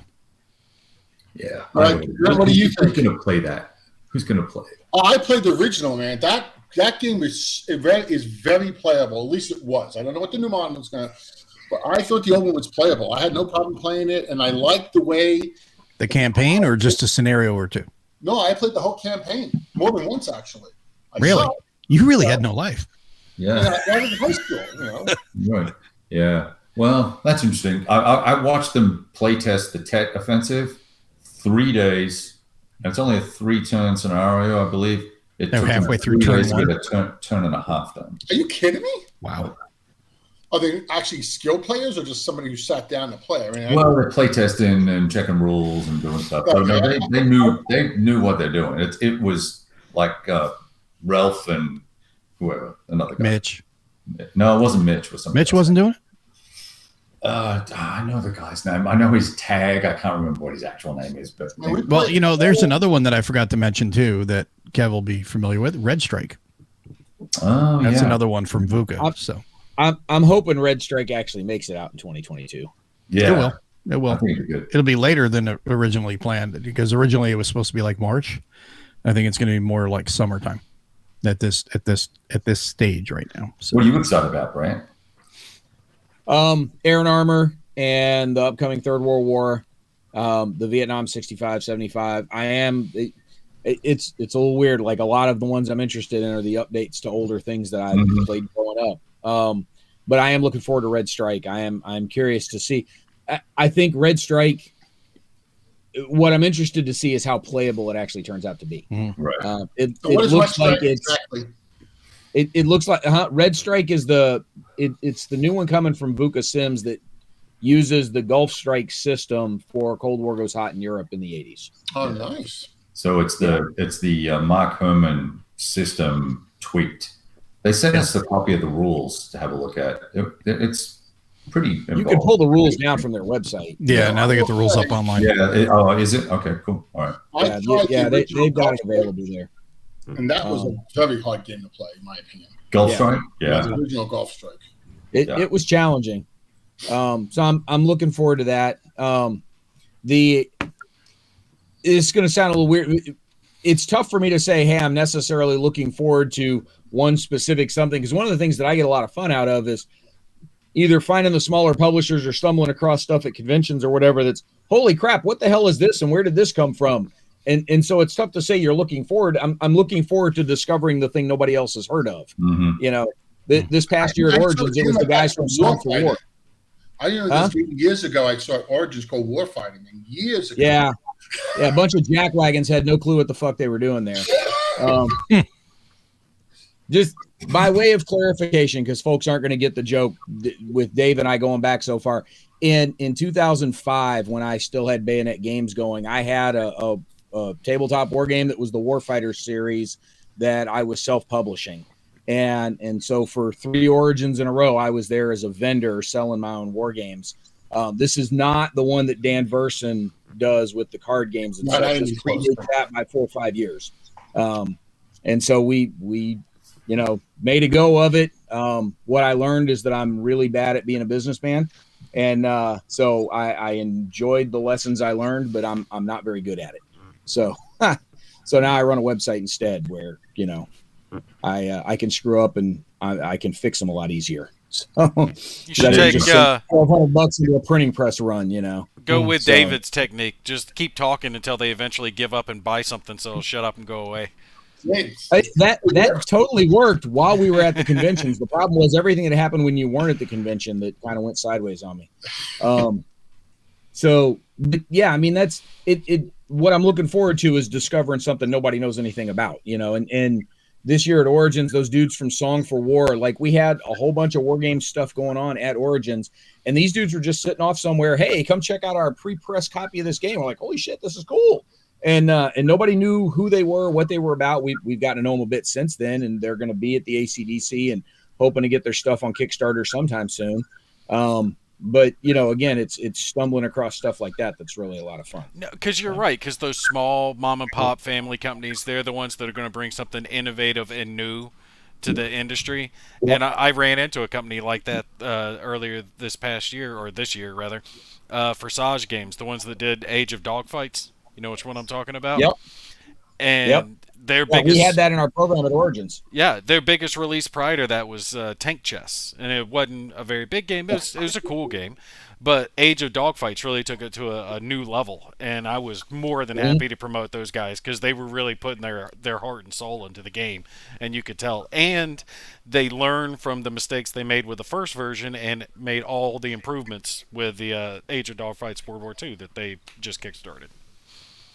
Yeah, absolutely. So, Dave, I don't know how much that necessarily answered your question, but that's kind of some of the stuff I'm looking forward to today. All right, Dev, what are you looking forward to? You're going to actually let me enjoy something other than Lock and Load Tactical this year? I didn't say that. I just asked you what you're looking forward to. World of War 85. Yeah, point blank. I'm the OG. I like the old school games. I don't really look forward to much of the new stuff that comes out, mainly because I don't keep my pulse on the new stuff. So I always go back to the older stuff. Someone sent me a couple of the Fleet games, so I'm looking to digging into those. Honestly, probably the only thing I'm really kind of looking forward to is Stellaris from Academy Games. Academy. Yeah. Oh yeah, I have that on. Really looking forward to that one because I've got like 2,500 hours in the Stellaris computer game, so I'm kind of a junkie. I gotta say, I'm surprised there's nobody being a smartass in the chat and saying they were looking forward to Trial of Strength. I answered the question. It was already asked earlier. You missed it. Yeah, I did. Did they? Okay. Yeah. I haven't been watching the chat. What's that? Your turn. What are you looking forward to? Well, I mean, you're asking me last. They've named everything. I mean, Sacred Oil is the big one. Definitely, I think of that as like the War Gamers War Game. They really put out some excellent stuff. I loved 1985 Under an Iron Sky. Really thought that was excellent. All the stuff that Mo and Kev were talking about from Compass Games, the Suicon, am I saying that right? Sensuicon. Yeah. American Tank Ace, something German boat. Schnellboats. Yep. That's what I keep Mo around. Not snail boats, Schnellboot. Yeah, Schnellboot. Yeah, pretty Schnell much. and snail are opposites. Right? Yes. Everything Compass has been coming out with recently, I mean, they just been hitting the ground running and loving that. But I will mention one thing that no one else has mentioned, and you were wrong about, because there's a whole lot to do in that game, is the core space. Their newest version of it is coming out, and they're actually going to be shipping that Kickstarter somewhere in January, February time frame. I haven't tried it yet. Blackwell said that, so I'm blaming Blackwell, but we are going to give it a shot. Look, you can play that game solitaire and do anything. You can play it cooperatively, competitively. You can do one-offs. You can do campaigns. You can come up with your own thing. You can play it like a tabletop role-playing game. You can play it like a tactical skirmish game. There's so many different ways to play it. Plus, the terrain is just cooler than hell on how it all clips together and really rises up on your table and looks really cool. I'm actually using some of their terrain because I'm going to do a bolt action series, and I got their village set that I'm going to put up on the table as like an old Japanese village, have the Marines invading the village against the Japanese, and their stuff just looks excellent. I love core space. I think it's excellent. I don't know what the hell Blackwell's talking about. He needs to pull his head out of his butt. We've had that conversation. Blackwell. What's the game called again? Look, I know I talk them up a lot, but I love it. And I'll mention this before someone tries to accuse me of it. They've never sent me a thing. I've bought everything I have of it, so. Did you get it in the mail? Get what in the mail? Did you get it in the mail? Did you get it? Did you receive the game stuff in the mail? Or did you pick it up at a store? Oh no, I had to order it. There's nowhere around here. So you did. So they sent you something then. Kiss my ass. I was wondering where the hell you were going with that. I looked at this the last time you go on crazy about this, and I started looking. I was like, "Get out of here!" It's like the core set's like $199, and you got to paint all this crap, and then you got to build everything, and then there's other bits you got to buy. I was like, it's cool. No, it's cool. The core set is $100. The core set is $100. Okay, sorry, $100, which really lets you get like 4 guys and a dog, and then you've got to go buy everything else. No dog. No dog. No dog. Robots. Space robots. That's a Kickstarter extra. the exclusive. See, now another one I did not mention, which I did on our show, was Global War 85 from Historical Board Gaming. That looks really cool too. It looks like the Axis and Allies on mega steroids for an 85 World War. It's a huge table hog, and it just looks really, really cool. You know what? New England Simulations might release that ELAL game next year. So that would be up the top of my list as well. Yeah, their stuff's always good. All right, we got 2 quick questions. Let me see. Yes, I missed your question the first time. Sorry about that. I have no idea. How's that for an answer? It depends. Programmers are a little light at the moment for us, so I can't really say we want to do it, but I don't know if it's going to happen. I do think, Devin, we have a Tabletop Simulator version and a Vassal version being worked on. Yep, the Tabletop Simulator version has already been done. Uwe finished that month and a half ago, and Mike Seeley is currently working on the Vassal and should be ready, I would say, by the time Point Blank ships, but that may be 6 months away with the shipping from China. So yeah, hopefully that one will probably. Mike, you're in the channel. Mike's in the channel. He can answer that question a lot better than I can. But yeah, he's working on the Vassal mod for it. So yeah, it is already on Tabletop Simulator. If you want to go on Tabletop Simulator, you can either do a word search for it or what's Uwe's handle on there? Richtoven56. Rich Tofen. Rich Rich Tofen. Or if you're German, Herr Richthofen, 56. But yeah, Uwe has done almost all of our games in TTS and just has done an outstanding, fabulous job for it. We've brought Mike in. Mike has replaced Trent as our vassal, and Mike has already been doing some fantastic stuff with the World of War vassal modules. He's planning on expanding on bringing a lot of the administrative marker, how he does the administrative markers in World of War for the Lock and Load series. And like I said, he is working on the vassal module for Point Blank. All right, here's an interesting one. Okay, I saw Kev. You were asking about this the other day, right? About reprinting Normandy. Me? No. Yeah, it's always you, buddy. No, I was answering someone else's question. Someone asked the question. Okay, the question was, why are we going to change anything? The game art and everything in that game is at least 20 years old. At this point, it's 20 years old, believe it or not, from the Matrix release of it that I did. And we have found that game, even though it's sold out now, okay, took the longest out of the group of games to sell out when we reprinted everything. So either we're not going to reprint it, or we're going to reprint it and update it. So it has a little bit more cool things to it. Like, what do I mean by that? We're thinking of adding some new Canadian units and from French resistance units, some more scenarios, but it's not something that we're doing tomorrow, not even the day after tomorrow. Okay, so it's a matter of bandwidth, and it's not a definite change. We're not even sure we're going to change it. It's just that's where we're at, and that's why I think Stefan said, ask David. Right. So next week? Next week. Yeah. Next year. But are you going to... Literally. Are you going to do... Will that include... The Normandy module is the biggest module once you look at all the expansions that go with it, right? So it's more than a 3-inch box. It's my box is overflowing with counters, and it's not even all punch yet.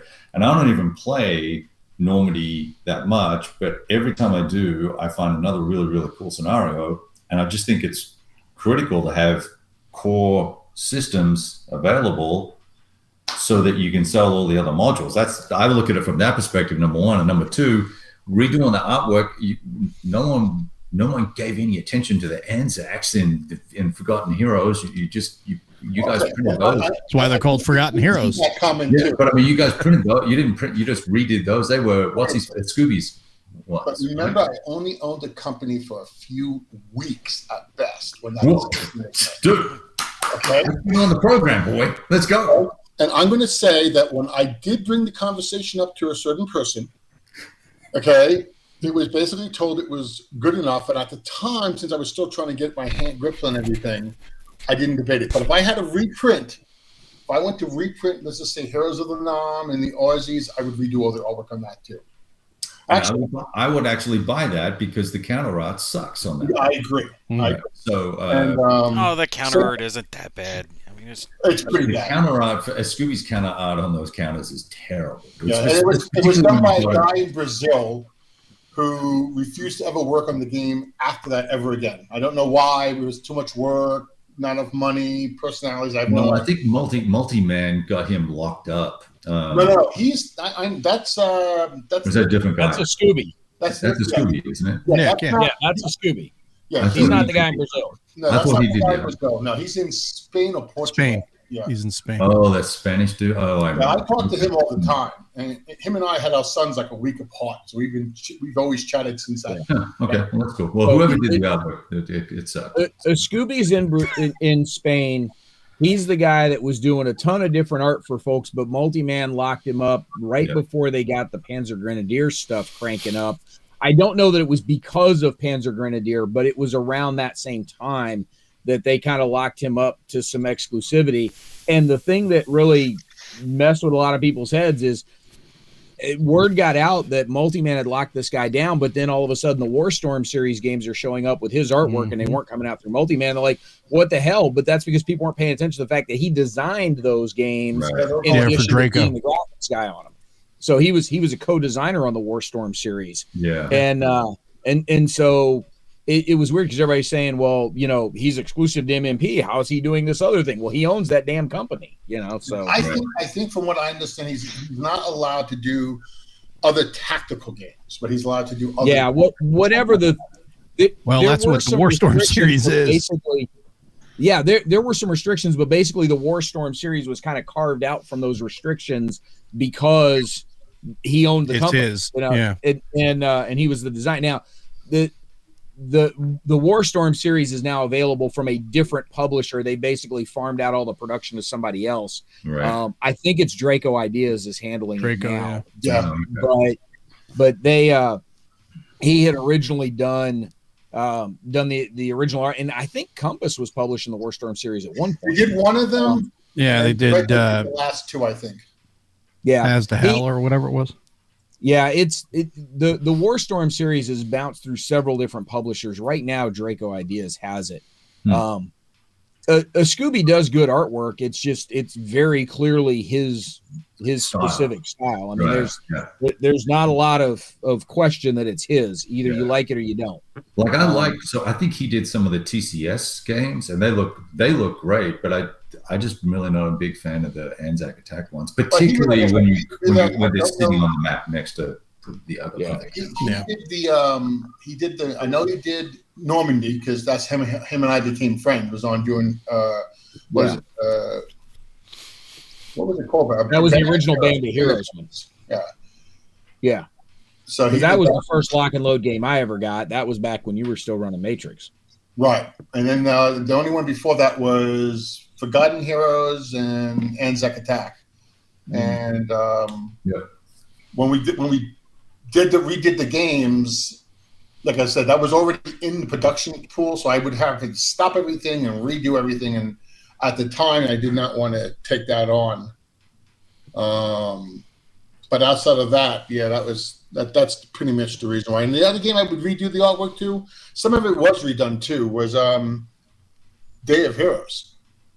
I mean, look at some of the counters on that. I mean, it could be improved. I mean, I know the U.S. Special Forces counter. I think Jeff Lewis got it redrawn because it drove him crazy from the original game. Yeah, but Nick's art definitely has a very unique style, and you can tell. So yeah. I mean, it sticks out. It's a great. I love his artwork. I have to say. Well, Kev does have a point though that it's not like you're going to be selling Heroes of Bastogne if there's no Heroes of Normandy to sell with it.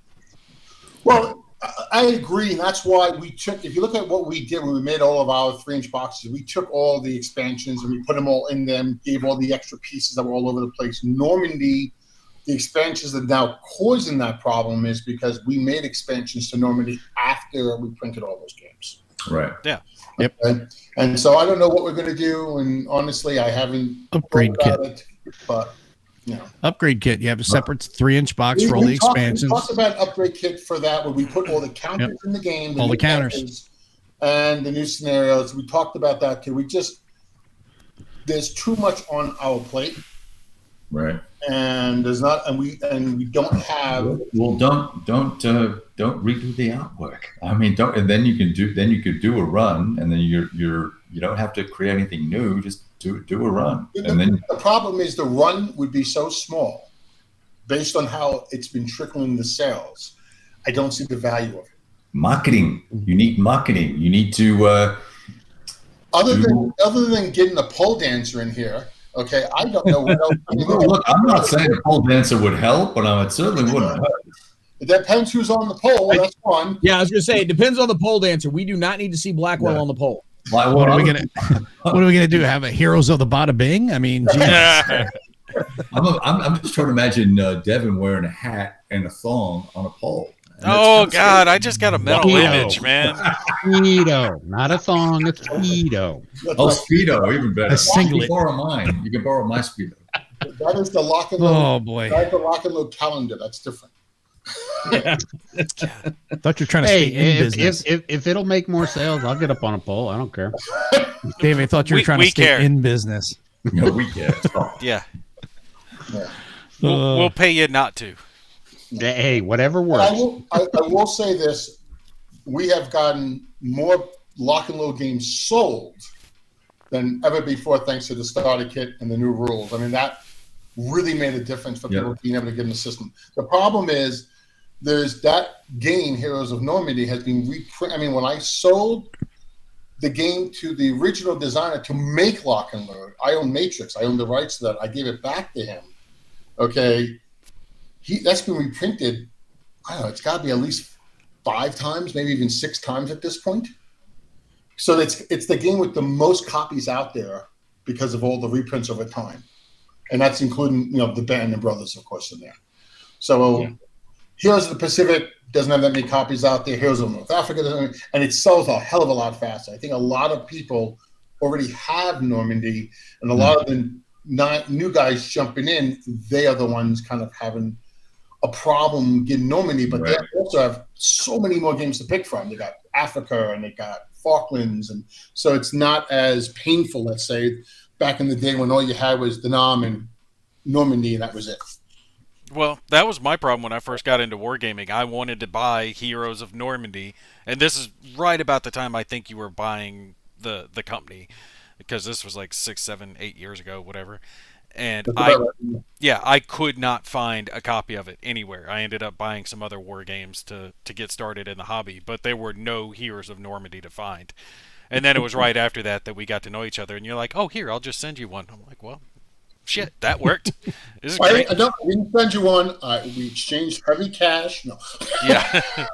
I'll tell you what you need to print instead of Heroes of Normandy is Heroes of Space Infantry, or whatever the hell you're going to call it, because I want the lock and load tactical version of Space Infantry. That's a great idea. The 2 things that we're having the most fun with, at least Devin and I, well, I will say this. I think the thing that we've released that the public can see that I really enjoy playing with are the penetration rules, the non-Cav edition. But the penetration rules, I do like the way that kind of breaks up the tank battle a little bit more. It's not just hit, penetrate, and destroy. I do enjoy that. But I like the zombie rules that Dev and I have worked on, and the space infantry. The zombie is a little bit more towards me, and the space infantry is a little bit more towards Dev. But we've both been working on it, and I'm interested to see what the people think of it. But he's got some really cool rules on that. Well, yeah, listen to Dev. He knows what he's talking about. Produce that. Yeah. Space Infantry, sold. Next, give me some. Yeah. Okay. Seriously. And now we have to get Heroes of the Bada Bing up, which will be Gangster War. Heroes of the Bada Bing, Heroes of Fallujah. When's that going to happen? Fallujah's not even on the table right now. It's not. I take that back. There is somebody working on it. Yeah, no, Ethan is working on Heroes of Fallujah right now. I take that back. Sorry, Ethan. But like with everything else, our production is just COVID. It's COVID. Yeah, it's COVID. Well, and the China situation. I mean, because literally, naming the stuff that we're working on for Lock and Load Tactical. Bitter Harvest. We've got Gina's North Africa 2, Heroes of the Deep Desert. My Pegasus Bridge, which is the next one I'm going to be working on. Neil Batacamp is working on Operation Overlord. Ethan is working on Fallujah. I've talked to Kai. He's going to be working on Panama. What else is there? We've got the Space Infantry. We've got the zombies. That's Ralph's Granada. Right, that hopefully will be out this year as well. That's at least 11 tactical titles right there. And I don't have Vance working on anything. No, he's retired now, man. He's got all kinds of time. Look, you talk to David about that one. That's no. Let me interject here, Dev. You guys make Heroes of Fallujah. You better have my counter in there, because that's where I was fighting. Yes, we'll get you in there most definitely. I call dibs. With or without a bid, you want to be one of them Taliban guys? No. No, we're gonna have to make a special. Honestly, Kev, they could do both. They could do them with the beard on the one side, without the beard on the other side. Yeah, he could be like a trader counter. He could be like a double agent. You flip it up, a beard, no beard. You know, he could be like the guy from Homeland. Well, the Zombie King has a Rittenhouse counter. We're calling him Bittenhouse though. Bittenhouse, I think that's what we're going with for Dave. When you get around to redoing the West Front, when I got a counter, I need to send you though. Okay. So, yeah, I had talked to you about it years and years ago, and it kind of fell off the map just with everything else going on. But my grandmother's little brother, we were trying to get on a counter for one of the West Front games. So he was a tank commander, or he was a tank platoon leader in Italy in the 40s, and he ended up he posthumously was awarded a Silver Star. He was holding a bridge while a bunch of people were retreating back over it, and the Germans shot the bridge out from under him. But at one point, he actually had a building named after him on Fort Knox, and it was one of the ones that got torn down for when they built the new buildings for Master Gunner Branch. I say new, right? New back in the 90s when I was there, but yeah, we had talked about it years ago, and then it just kind of fell apart while everybody was doing other stuff. So one of these days, I need to dig up one of my grandmother's photos and send it to you. Well, I think we have Mark Van Marshall's. I think it's his great uncle, his uncle. He was in the Battle of the Bulge, and he actually got caught. I may be telling this a little bit wrong, but I think Mark Van Marshall's uncle got caught on the eastern. No, he got caught on the eastern front. Yeah. Well, and then he escaped, and then fought in the Battle of the Bulge. Oh wow! Crazy. And then got captured there again. So. Yeah, so don't hang out with that guy. Yeah, they'll be silicone minis. Yeah, silicone. We'll provide him his STV files so you can download them and print them out yourself. There you go. Yeah, but could you really call them minis? Yeah. Yeah. Dave's going to have to completely rewrite the penetration rules for that one. But they will be HO scale, that's for sure. Wow. No. I'll quickly went off the deep end on this one. Hey, to be fair though, we gotta give Devin props. He could be called a mini. You've done a lot of work this year. I gotta give you props. That's hard work. That's good job, brother. I appreciate it. Thank you. If you guys haven't seen Devin's official full game is out on digital already. It's Hails of the Bitter Harvest. And he's finishing up pretty much done, I guess, Enemy at the Gate, which is the add-on to Bitter Harvest, which both will be available for the board game release on the Kickstarter. Nice. Okay, and, so by digital, you mean like the Steam version, right? Yes. Yep. And people keep saying, why do you keep releasing on Steam? Because I don't have to freaking print anything in China. How's that for? Because it's a lot easier to do it via computer. Yeah, and you know what? If we make a mistake, I just type some code and boom, it fixes it. Hey, do me a favor. Send me the Steam code for that so I can do a little preview of it before the. You should automatically have it automatically. Right? Yeah, if you've got the developer's version, right? I've got like a master key for it, so it should already be.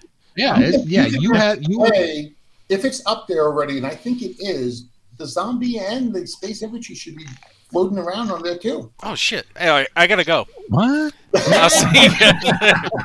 I'm logging off. Now I gotta go check. No, they're not in playable format yet, but they are. But I believe they are listed. You'll see them grayed out. If you've got the and you should be able to, and Mo should be able to. I mean, all you guys that have got the developer's key, which is the same key that David and I run off of. Anything that Tom does is right there. I mean, that's how I've been able to do most of my play testing for a lot of the stuff that I've done this year. It's just so much easier for me to go into digital, and since Tom is able to enter everything in, there's fine. I don't have to worry about doing tabletop. I just do it through the digital. Sometimes I'll just sit back and let the AI do it. The AI is not the smartest sometimes. Sometimes it surprises me. Nice. Other times, the stats though. Don't forget at the end of the battle, it gives you all the dice rolls. Gives you all the dice rolls and everything. And then sometimes I'll just I'll play against myself. I'll play against the computer. I'll let the computer run. It's a great tool for play testing. Wait, does that mean we can edit too? So I can go back and like rename all the counters? Not yet. It's funny. That's coming. Yeah, I talked to Tom today. Devin doesn't even know this. And him and Mark have got most of the Normandy graphics are just about ready, so they can start making their own maps. And then the object of this thing is to not only make your own maps, but if you have an artistic flair in you, you can make new terrain. You said artistic, right? Yeah, that's what I meant. You can make new terrain. Like, I mean, I'm sure you guys know ASL is terrain that I don't even know exists in some of the ASL maps. Well, you can actually make that terrain and then design its what would you call it? Not features, but it's modifiers. If if it's true for how much it costs to move into, if it's degrading, if it's obscuring, and put all that into the thing and make your own map. I mean, that's exactly what Tom and I were working on today in discussions forums, and he should be able relatively shortly to show us a map he's made from scratch and how fast he's taking. I have a great idea for new terrain. A garage to drive all the motorcycles into and a stable for the horses. Perfect. You should get that. You need that. But not only if you have 4 motorcycles, though, you can actually rubble that building. Yeah, that's exactly. Yeah, you got to have that. Yeah. It was there. I had to do it. Hit the low hanging fruit. Yeah, of course. So there's a map editor designed, and so we're looking at that. Someone asked about Nations at War. World War 85 digital. Okay, Nations at War and World War 85 are going to be the same programmer. I'm not going to say who I talked to today about this, but to have him basically put that all together for us. But it's someone I really trust, and if he does able to do it, I guarantee everyone will be thrilled. Okay, we've had 2 other programmers who looked at it. I'm just going to say it didn't work out. I'm not going to say they were going to do a bad job or there was a great job. It didn't click, I say so. Yeah. And so as far as new games in the series, once I'm sure of the printing situation, Sean and I will talk. Poor Sean's got COVID now, I believe. I heard that yesterday. Hmm. He's been I was talking to him about it today. Yeah, it's kind of laid him out. Is he vaccinated? He's been vaccinated and got the booster. So that's awesome, man. 3 shots and you still get it and you're still laid out. That's a great shot. I'm loving that. He said it wasn't horrible. It's like a bad cold, so it's not like he's dying or anything. Just to be Omicron. Clear. I just got an email from Steve that the World War 85 naval game. He just uploaded new updates for you to look at. Bev. Nice. Yep, I saw that happened earlier this afternoon. I saw that. I just got that now. This second. He just emailed me, literally. So is there a digital version of that yet? Actually, what is that? We had a meeting with the programmer this morning about that. We talked about that today, actually. Well, I'm not just talking about Steam. I'm talking about like Tabletop Simulator. No. Yeah. All that stuff, that's all being done by, let's just say, our team internally. Yeah.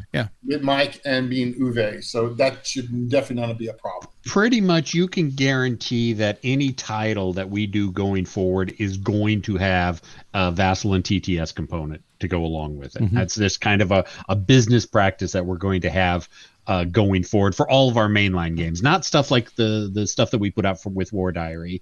Although, I'd love to be able to have that, but just constraints. But yes, the North Atlantic game will have a TTS and a Vassal. Pretty much, like I said, everything we're doing going forward, and a lot of our full line box sets that we've done already, Mike and Uwe have got their marching orders and been doing a very good job with it. So what's the next War Diary game? It was supposed to be. I have no idea. How's that for an answer? It was supposed to be the one after Princeton. What? Concord. Was it Concord? I know Roy. Lexington. Roy's working on. Are you talking about the order in which they were fought? No. There was we just released the Princeton through War Diary, and then Concord, but we had some problem with the counters. And we're working on getting the counter sheets reprinted up. And that should be, I don't remember the exact title of it, but I think that's the next War Diary. What was the issue with the counters? Roy's also got our Valley of Hell game. I don't know who's working on that, but I do know he's got those files. For the Laos invasion. Right. Yeah. So.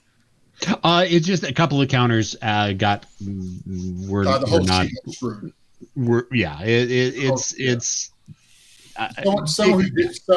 somebody somewhere didn't catch something and it was wrong. That's all. Wow. And it like happens. And it's not like we can really go forward with it. We do have to have the entire counter sheet reprinted. Yeah. So. Oh, I will say it wasn't Blackwell. This time. Wow. Just this time. Just this time. He gets one pass, and this is it. No, he's already had his one pass. Well, yeah, that too. But. Yeah. Okay, guys, anyone's got any other questions? You guys have anything you want to promote? The Kevin Sharp Show, when is the next one coming out for that, Kev? Tomorrow night. Tomorrow night, all right. Tomorrow night, 9 o'clock Central, I think it is. I don't know. Yeah, sometime. 9 Central. Yeah, thanks. Are you allowing Mo on the show this time? No. I'm gonna roll solo because I'm gonna run through 2021 gameplays and top. I couldn't really get to a top 10, so it's a top few, and talk about some of Yeah, I like that. You should coin that, Kev. I like that. A top few. You should coin that. The top whatever. The top whatever, yeah. But we'll do that. That's it. Nice. Okay, Brent, you got the convention, which we posted up there. Nate, what about you, buddy? When's your next show? I saw your thing. Was it Christmas? I don't think you released it in Christmas, but you filmed it on Christmas. Because I was watching it yesterday. I've released a couple things. I had some stuff scheduled. Are you talking about the Dark War Rebooted? Because that's the one I had scheduled. Yes, Yeah. I watched that. Yeah. I can honestly say I did not like that particular game, but that one you confirmed for me, though. Mo and Kevin guest starred in that, but they didn't know about it until after they after Kev the video came. you haven't watched it yet, have you, Kev? Or should I I don't say? want to know what Nate's face is like. You know what? I started watching it, and then I got distracted by the comments because who was commenting and all that sort of fun stuff, and so I was like, okay, let's see what's going on, and then the phone rang. So I'm doing something similar to what Kev's doing. I actually got nagged on some of my previous top videos because most of them were World War II videos. So I'm actually doing a top 5 pre-World War II games that I'm going to have up later this week. Stuff, Nice. anything from like Ancients all the way up to World War I will be in the category. Nice. All Nice. right. Someone asked about a World War I game for Lock and Load Tactical. There's a Heroes of the Trenches. There's a line there, but it's got a lot of lines through it sometimes. So you may say it. I personally don't think it fits, but we'll see. Heroes of Are you sure that person wasn't volunteering to do it for you? If he was, then it's on the list. Then we put it. If someone volunteers, as in all good volunteers, it gets put on the list. Let's just say if I were to do it, it will have to be after Pegasus Bridge, after Stalingrad, after the Jump Boots module, after the Syrian Civil War. I've got a few items on my plate. We'll get it done. I'm working on Thursday. it. Stop wearing a silly hat. And do some more work. I like my hat. This is a great hat. Keeps the rain off my head. It rains in Seattle? Continually. You don't move up here because it rains all the time. Nothing but rain. Yeah. And right now, Lately it snowed. Yeah. I forgot that. Hey, Nate, look at that count in the top. Well, I guess it's the right of your screen. There you Yep. go. There's a really great picture of Nate in desert camouflage. And when you look at his shades, you can see the oil wells burning in the background. Remember that one, Nate? Yep. That one's actually the framed version you sent me. It's actually up on my my shelf. Nice. Yeah. Okay. I got asked by some people. They're like, "What the hell is that?" And I'm like, "That's me as a game piece." Nice little conversation starter. That is a great conversation starter. That's awesome. And there's the other smiling buddy down there. There you go. Actually, he's a German also. Is he a German in he's a Yeah. German also. Yeah, I am. You get around. Sergeant Fitz. I'm all over the place. Hey, how you doing, buddy? Hey, what's going on, buddy? They're saying hi. All right. Give me a hug. Love you, bud. All right. He got big, buddy. Weird. Yeah, he's 7 now. He's big. Wow. He's got his own computer and playing games and doing all that stuff. We're having to worry about what he's up to because we got him a little headset so he could talk to people. And we figured out they were kind of picking on him because he's 7. He's playing Roblox and there were older kids. And they figured out he was really young. He's like, yeah, I don't know a whole lot of words. We're like, okay, no, we got to change Teach this. them the right ones. Yeah. This is not where to learn them either. Yeah. They're going to start teaching him some other words, and Daddy already does that enough, and it pisses off Mommy. So we're going to have to put in some of those blockers and safeguards and all that other good Net shit. nanny. Yeah. Yeah, net nanny. Net nanny back in the day. That's what we used. That happened with my son for some of the Destiny stuff when he was first starting with the original version of Destiny. He was jumping in and smoking a bunch of folks, and then they found out he was like 12 at the time, and they started giving him some attitude. And it because of all of his time playing soccer, he'd actually handled it pretty well. He's like, "You can say whatever you want. Look at the scoreboard." Yeah. It's like ADR. These guys, and I thought it win friends and influence people.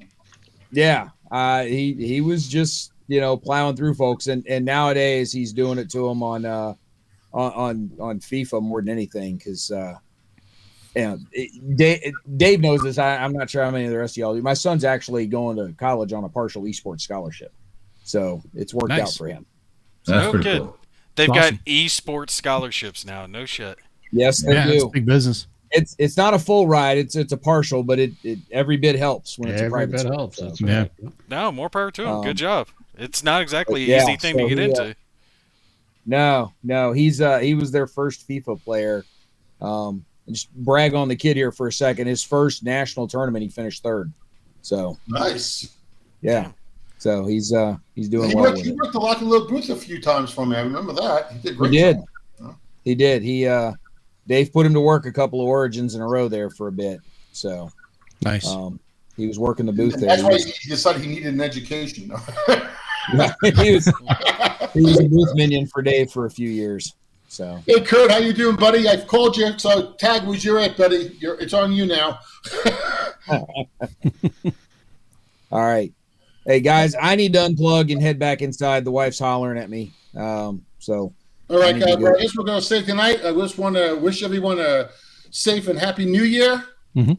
Try not to get the vid, and stay 6 feet apart. Right? Now you're gonna make Jester feel bad because he just shows up and everybody's like, "All right, we're out." Yeah, right, gotta go. We've been here for like 2 hours. Yeah, we've been here for 2 hours. I It's called him earlier totally on today. him. I called him earlier today back. He called me back. I called him back. So we've just been playing tag. But there you go. He gets to watch the replay later. So, Yeah. There you go. We didn't talk about you at all, Kurt. You're safe. but thanks for inviting me for this, Dave. Appreciate it. No, it was That's good. fun. We never. It's been a year since we got together. I think like this. Yeah. Yeah, at least. Well, we're gonna say Happy New Year. We're gonna say goodbye and start the ending music. And everyone wave. You know the deal. Happy New Year. See you next year.